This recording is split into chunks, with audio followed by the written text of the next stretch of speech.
धन्यवाद देना चाहता हूँ कर्नाटका माइनॉरिटीज़ कमीशन के चेयरमैन जनाब निसार अहमद साहब और उनकी टीम को कि एक नई शुरुआत हुई है और ख़ासकर उलमा इकराम को कन्नड़ा सीखने के लिए जो आज प्रोग्राम रखा गया है और उसमें हमारे कन्नड़ा प्राधिकार के जो प्रेसिडेंट है जनाब पुरुषोत्तम साहब, वो खुद आकर आज कन्नड़ा सिखाने की जो एक शुरुआत की है और उन्होंने कहा कि 36 घंटे के अंदर कन्नड़ा सीख सकते हैं और मैं समझता हूँ कि ये बेहद ज़रूरी है। और जब हम कर्नाटक में हैं और कर्नाटक में रहते हैं और हमारे बच्चे यहाँ पर पढ़ते हैं तो कर्नाटक की जो ऑफिशियल लैंग्वेज है वो कन्नड़ा है, तो हम लोगों को भी मतलब चलते फिरते रोज़मर्रा की ज़िंदगी में बहुत सारे लोगों से मिलना पड़ता है, बहुत सारे लोगों के साथ कम्युनिकेट करना पड़ता है। तो अगर हम कन्नड़ा सीख गए, कन्नड़ा में मतलब एटलीस्ट कम्युनिकेट करने के लिए, कम्युनिकेशन के लिए भी मतलब उस हद तक भी अगर हम कन्नड़ा सीख गए तो मैं समझता हूँ कि यह बहुत बड़ी कामयाबी है। और मैं ख़ासकर उलमा इकराम से गुजारिश करता हूँ, क्योंकि एक हमारे यहाँ एक ऐसा इंतज़ाम है जो हम हर दिन में 5 वक्त मिल सकते हैं।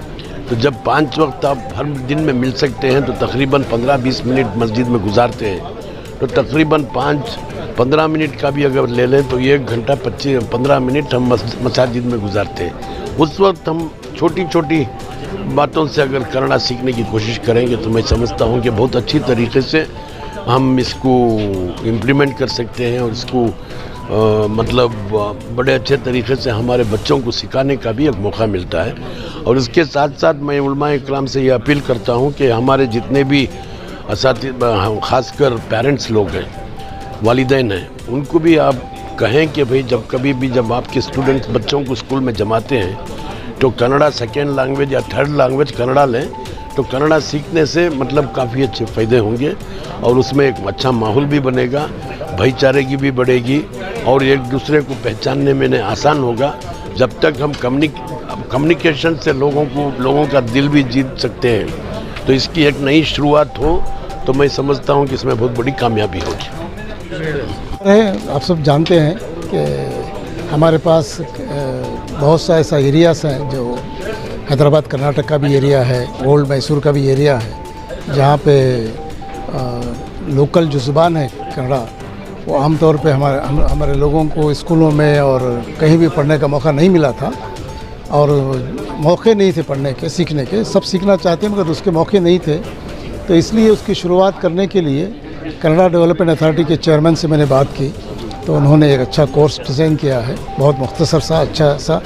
और इसके लिए हम लोगों ने सोचा है कि इसकी शुरुआत उलमा से की जाए तो बहुत मुनासिब रहेगा, क्योंकि उलमा को जो है एक बहुत बड़ा प्लेटफार्म है उनके लिए बात करने का, लोगों तक पहुंचने का। तो पहले इनसे हम शुरुआत करते हैं, फिर उसके बाद तमाम अवाम तक बात पहुंचेगी। और हम लोगों को जो कौमी यकजहती है, कम्युनल हार्मनी है, उसको लाने के लिए ये ज़ुबान बहुत अहम है। तो इसको ज़ुबान को सीखना ज़रूरी है ताकि हम लोग कौमी यकजहती का भी मुज़ाहरा हो, एक दूसरे को समझने में भी आसानी हो।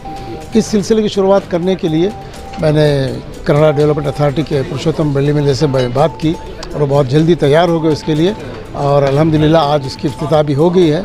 इंशाल्लाह हम इस प्रोग्राम को पूरे कर्नाटक स्टेट में ले जाने की कोशिश करेंगे इंशाल्लाह। सर, ये उर्दू से जो है कन्नड़ा अगर होता तो अच्छा था, इंग्लिश बहुत से लोगों को नहीं आता जो उलमा इकराम में, तो इसके लिए क्या आप पहल करें? नहीं, फौरी तौर पे हम लोगों को अभी मैंने चेयरमैन कन्नड़ा डेवलपमेंट अथॉरिटी साहब से बात की है, उन्होंने कहा है कि वो हमें सॉफ्टवेयर दे देंगे, हम अपने उर्दू अकेडमी के थ्रू उसको उर्दू और कन्नड़ा को सीखने के साथ उर्दू के साथ सीखने का निज़ाम फौरी तौर पे शुरू कर देंगे इंशाल्लाह। क्या उलमा को सीखने के वास्ते क्लास लेंगे? नहीं, क्लास वो खुद जहाँ भी रहेंगे उनको जाकर ये उनके कन्नड़ा के सिखाने वाले जाकर सिखाए देंगे। एक जगह जमा हो जाएंगे, वो 20-30 जहाँ भी जमा हो जाएंगे। यहाँ तक कि हमारे जो चेयरमैन साहब हैं कन्नड़ा डेवलपमेंट अथॉरिटी के पुरुषोत्तम बल्ली साहब, उन्होंने ये ऑफ़र किया है कि बेंगलुरु के हद तक हर मदरसे हर जगह मैं खुद ये हमारे सूबे कर्नाटक के लिए एक तारीख़ी मौका है कि हमारे सूबे की कन्नड़ ज़ुबान मुसलमानों को बिलखुसूस उलमा इकराम को सिखाने के लिए हमारे जनाब निसार अहमद साहब ने ये इनिशिएटिव लिया है। और ज़ुबानें सब अल्लाह की बनाई हुई हैं, हमारी थोड़ी सी दूरियां थी कन्नड़ा ज़ुबान से जो नहीं होनी चाहिए थी। अल्लाह ताला कुरान में कहता है वो मिन आयातिही इख्तिलाफ़ु अलसिनतिकुम, अल्लाह की निशानियों में से हैं ज़ुबानें, जितनी हैं ज़ुबानें वो सब अल्लाह की निशानियाँ हैं। तो बड़ी खुशी की बात है कि अल्हम्दुलिल्लाह ये एक निज़ाम बन रहा है जिससे उलमा, आइम्मा, खुतबा, मुदर्रिसीन और आम हमारे मुसलमान तमाम के लिए कन्नड़ा सीखने का एक मौका मिल सकता है। और बहुत मुख्तसर वक्त में हमारे प्रोफेसर प्रशद साहब ने बहुत अच्छा निज़ाम बनाया है, सिलेबस बनाया है। इंशाअल्लाह उम्मीद है अल्लाह की इजाज़त से अगर सही मानों में अगर इसको इम्प्लीमेंट किया जाए, जगह जगह इसके सेंटर्स बनाए जाएं और ये काम शुरू किया गया तो एक कुछ महीनों में, कुछ सालों में मुसलमान इंशाअल्लाह कर्नाटक के कन्नडिगास, कन्नड़ बोलने वाले, लिखने पढ़ने वाले बन जाएँ। दारुल उलूम देवबंद की 150 साल पुरानी तारीख है, उसके बावजूद अब तक देवबंद मकतब फ़िक्र से अब तक उर्दू के अंदर कुरान का तर्जुमा नहीं किया गया है। क्या ये देवबंदियों की जो अपने आप को देवबंदी कहलाने का बड़े दावे करते हैं, क्या ये उनकी नाकामी नहीं है? ऐसा नहीं है। इस मौके पर सिर्फ इस आज के कैरिकुलम के बारे में ये इस लैंग्वेज से ही जुड़ा हुआ है जी जी, ये कोई सियासी सवाल नहीं है। हाँ, ये आज चूँकि देखिए आज जो प्रोग्राम हुआ है उस सिलसिले में जो बात हुई है, हमें मुस्बत अंदाज में इस काम को आगे बढ़ाने की कोशिश करना चाहिए।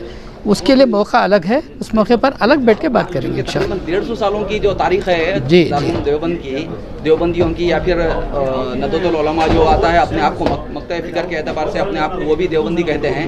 इसके बावजूद तकरीबन 150 साल, अब आज़ादी के बाद तकरीबन 75 साल हो गए, अब तक इसके ऊपर तवज्जो नहीं दी गई है, तो ये नाकामी नहीं है? नहीं, ऐसा नहीं है, तवज्जो नहीं दी गई है, तवज्जो दी गई है, शायद आपके इल्म में नहीं है। बहुत सारी चीज़ें, कोशिशें अल्हम्दुलिल्लाह हुई हैं।